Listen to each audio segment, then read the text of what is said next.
Hai, selamat datang di Kaktus IDN, dan di video kali ini gue bakalan bahas Tandemo skill The Isekai Hauru Meshi. Namun untuk video ini gue nggak bakalan bahas tentang Mukoda lagi, karena di video kali ini akan berfokus pada nasib 3 pahlawan yang disummon bersama Mukoda sebelumnya.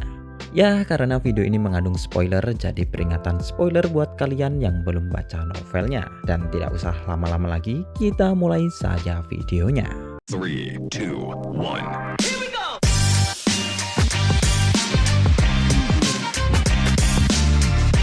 Oke, cerita kita mulai dari ketiga pahlawan yang mulai dipanggil ke dunia isekai. Sebelum dipanggil, ketiga pahlawan ini adalah anak-anak SMA biasa. Yang pertama adalah anak laki-laki yang memiliki nama Kaito. Dan yang kedua adalah gadis berambut panjang yang memiliki nama Kanon. Dan untuk yang terakhir adalah gadis berambut pendek yang memiliki nama Ryo. Baik ketiga anak ini adalah sesama teman sekelas. Jadi tentu saja mereka saling mengenal satu sama lain. Dan seperti pertemanan pada umumnya, saat sepulang sekolah mereka sering pulang bersama. Namun pada suatu hari ketika mereka berjalan pulang bersama om-om kantoran yang juga pulang, tiba-tiba mereka dipanggil ke dunia lain. 3 anak SMA mendapatkan status pahlawan dan juga skill untuk bertarung. Sementara untuk om-om kantoran itu, yang tidak lain adalah Mukoda adalah korban salah panggil. Setelah ritual pemanggilan, raja pun mulai menceritakan beberapa hal kepada mereka semua. Yang mana tentu saja hal itu membuat ketiga pahlawan menjadi cukup tertarik untuk membantu. Sementara untuk Mukoda sendiri, dia memilih untuk meminta beberapa uang untuk biaya hidup sementara di dunia ini. Bagi kerajaan, pahlawan yang memiliki kekuatan tempur adalah sesuatu yang diperlukan. Sementara Mukoda yang hanya memiliki skill belanja online tidak terlalu membantu mereka. Terlebih, Mukoda juga memiliki tingkat status yang cukuplah rendah. Dan lalu setelah keputusan dibuat oleh Mukoda, Mukoda pun akhirnya meninggalkan istana. Sementara ketika pahlawan itu kemudian dikenalkan kepada 3 prajurit elit, yang mana prajurit itu yang akan melatih mereka semua. Pelatih yang pertama bernama Leonard Hume. Pelatih ini memiliki wajah tampan dengan rambut pirang dan warna mata hijau, yang mana hal ini membuat Ryo menjadi tersipu malu ketika melihatnya. Kemudian pelatih yang kedua adalah Aaron Palera.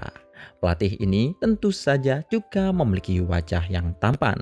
Namun berbeda dengan Hume, Palera ini memiliki rambut berwarna merah. Dan nampaknya dia juga mencoba untuk menggoda Kanon. Dan lalu untuk pelatih yang terakhir adalah Louis Winkler. Pelatih ini adalah perempuan pirang dengan warna rambut berwarna biru. Serta kecantikannya membuat Louis nampak menjadi seperti artis Hollywood. Yang mana tentu saja hal ini membuat Kaito menjadi jatuh cinta pada pandangan pertama. Kemudian selama 1 minggu setelah dipanggil, 3 pahlawan telah mendapatkan pelatihan bertarung. Dan saat ini mereka akan pergi ke dungeon untuk meningkatkan level mereka. Sebagai rencana cadangan, pihak kerajaan meminjamkan batu teleportasi untuk lari jika ada keadaan mendesak. Akan tetapi ternyata penjelajahan 3 pahlawan beserta pelatihnya berjalan dengan cukup lancar. Ya, meskipun pada lantai 7 ketiga pahlawan mengalami kesulitan karena mereka harus melawan monster laba-laba beracun. Sebagai manusia bumi, melihat laba-laba raksasa tentu saja membuat mereka menjadi takut. Akan tetapi meskipun begitu, dengan bimbingan pelatih mereka, ketiga pahlawan berhasil mengalahkan monster laba-laba itu menggunakan sihir api mereka. Sebagai latihan awal di dungeon, para pelatih merasa bahwa perkembangan pahlawan cukuplah bagus. Akan tetapi mereka kemudian memutuskan untuk sementara ini berlatih ilmu berpedang dan sihir terlebih dahulu. Kemudian beberapa hari akhirnya sudah berlalu, dan kini ketiga pahlawan sudah bisa mencapai level 25 di dungeon. Karena rata-rata statistik XP pahlawan sudah mencapai 1000, pelatih mereka kemudian menyarankan untuk melawan monster di luar dungeon. Karena hal itu bisa membuat mereka mendapatkan pengalaman tambahan. Mengingat monster di dalam dungeon dan di luar dungeon memiliki karakter yang berbeda. Mendapati ini, Kaito pun nampak terlihat cukup bersemangat karena status miliknya paling tinggi daripada dua lainnya. Namun di luar dari itu, Kaito juga ingin memperlihatkan kemampuannya untuk menarik perhatian Louis. Sebagai permulaan, para pahlawan mengambil misi peringkat C di dalam guild. Misi ini adalah untuk menghancurkan sarang monster kobold. Dan sebenarnya mereka bertiga sempat ragu untuk mengambil misi ini. Akan tetapi karena didampingi oleh pelatih mereka, para pahlawan pun berakhir dengan mengambil misi ini. Di kedalaman hutan, setelah menjelajah, kelompok pahlawan sudah menemukan gua sarang dari monster kobold, di mana di depan gua itu terdapat dua monster kobold yang saat ini sedang berjaga. Sebagai langkah awal penyerangan mereka, pelatih Louis dan Aaron membunuh monster penjaga dengan cepat. Dan tak lama setelah itu, ketiga pahlawan pun memberikan serangan sihir api yang besar. Yang mana hal itu tentu saja berhasil membakar semua monster yang ada di dalam gua. Dan dengan ini, misi pun akhirnya berhasil dilaksanakan. Melihat hal ini, ketiga pelatih memberikan pujian kepada para pahlawan. Dan Kaito yang mendengar hal ini tentu saja sedikit menyombongkan perkembangannya, yang mana hal itu bertujuan untuk menarik perhatian Louis. Dan lalu keesokan paginya, Kaito, Kanon, dan Ryo kembali ke dalam guild untuk mengambil misi lain. Akan tetapi berbeda dari biasanya, Ryo saat ini memakai sebuah gelang di tangannya. Nampaknya beberapa waktu yang lalu pelatih Leonard memberikan Ryo sebuah gelang sebagai hadiah, yang mana hal itu membuat Kanon menjadi merasa sedikit iri. Menanggapi Kanon, Ryo pun mengatakan bahwa pelatih Aaron pasti tidak akan lama lagi juga memulai pendekatan kepada Kanon, mengingat pelatih Aaron juga sering terlihat memandangi Kanon. Baik Ryo dan Kanon akhirnya pun berakhir dengan mulai membicarakan obrolan wanita tentang cinta. Sementara itu, di tempat lain, pelatih Louis, Aaron, dan Leonard saat ini sedang berkumpul bersama. Nampaknya mereka saat ini sedang membicarakan tentang Leonard yang sudah berhasil memberikan gelang kepada Ryo. Yang ternyata gelang itu adalah alat sihir dominasi, di mana gelang ini memiliki efek untuk mengontrol penggunanya.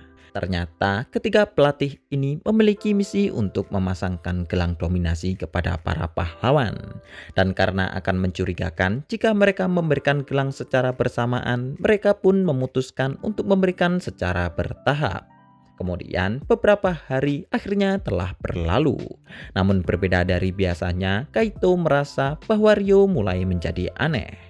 Menurut Kanon, hal itu mungkin karena Ryo sedang jatuh cinta kepada Leonard. Karena tidak aneh jika seseorang akan berubah saat sedang jatuh cinta. Namun dari sisi Kaito, hal itu masihlah nampak terlihat cukup aneh. Karena dibanding terlihat seperti sepasang kekasih, Ryo dan Leonard malah terlihat seperti tuan dan pelayan. Ditambah lagi, di saat misi memusnahkan sekelompok monster orc, sikap Ryo tambah semakin berbeda. Pada misi itu, Kanon memang sedikit melakukan kesalahan. Akan tetapi entah mengapa Ryo malah menyalahkan Kanon. Bahkan Ryo juga mengatakan kata-kata kasar kepada Kanon. Setahu Kaito dan Kanon, Ryo bukanlah seorang gadis yang bisa bersikap seperti itu. Akan tetapi karena tidak tahu mengapa Ryo bisa berubah, mereka berdua pun hanya bisa menduga saja bahwa Ryo mungkin hanya stres setelah berpindah ke dunia ini. Sampai akhirnya Kaito pun secara tidak sengaja mendengar dari obrolan para pelatih, yang mana mereka saat ini sedang membicarakan tentang gelang dominasi yang dikenakan oleh Ryo. Dan mereka juga nampaknya akan segera memberikannya kepada Kanon. Tujuan para pelatih ini ternyata adalah untuk mendapatkan promosi. Sementara Kaito yang mendengar pembicaraan itu kemudian pun memutuskan untuk langsung pergi dan bergerak langsung menemui Kanon. Meskipun tidak tahu secara pasti tentang gelang itu, namun dari namanya saja Kaito sudah bisa menebak situasi yang terjadi saat ini, di mana kerajaan nampaknya sedang mencoba untuk memanfaatkan mereka seperti budak. Dan benar saja, ketika Kaito sudah bersama Kanon, mereka pun langsung mengecek gelang Ryo menggunakan skill penafsiran.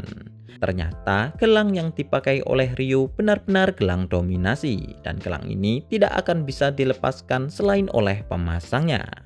Mengetahui ini, Kaito dan Kanon tentu saja menjadi kaget. Dan mereka kemudian memutuskan untuk segera pergi dari kerajaan ini.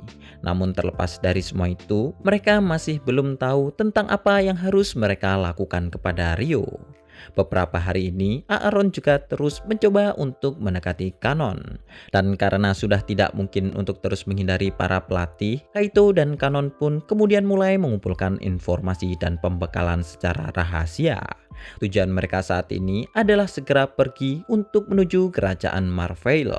Sebenarnya masih ada beberapa kerajaan lain yang bisa mereka tuju. Namun karena ada kemungkinan mereka akan dikejar dan tertangkap selama di dalam perjalanan, mereka pun akhirnya memutuskan untuk memilih kerajaan Marvel sebagai tujuan. Karena kerajaan Marvel saat ini sedang bermusuhan dengan kerajaan Red Sager tempat mereka saat ini.